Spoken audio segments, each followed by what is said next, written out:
দর্শক শ্রোতা আসসালামু আলাইকুম। আমরা দেখছি সামনে 9টি সার গরু। কাউসার ভাই কয়টা দাঁত আলো? 6টা দাঁত আলো। 6টা। তার মধ্যে এটা প্রথম নাম্বার দুই দাঁত, দুই দাঁত। দুই নাম্বারটা এটা দাঁত ফাঁস। দাঁত ফাঁস, তিন নাম্বারটা এটা দাঁত ফাঁস। এটা দাঁত ফাঁস, চার নাম্বারটা এটা দাঁত আলো। এটা দাঁত আলো, 5 নাম্বার এটা দাঁত আলো। এটা দাঁত আলো। সরাই দেন দেখি। 6 নাম্বার এটা দাঁত আলো। এটা দাঁত আলো, 7 নাম্বার এটা দাঁত আছে। এটা দাঁত আছে, 8 নাম্বার এটা দাঁত আছে। এটা দাঁত আলো, আর এটা সর্বশেষ 9 নাম্বার। একটা দাঁত খালি বাইরে। একটা একটা দাঁত বেরিয়েছে। তো আজকে প্যাকেজের রেট কত রেখেছেন বলেন তো? ৬৮,৩০০। ৬৮,৩০০।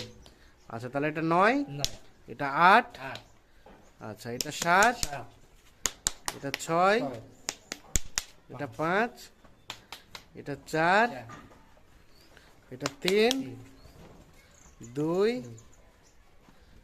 আর এটা হচ্ছে প্রথম নাম্বার।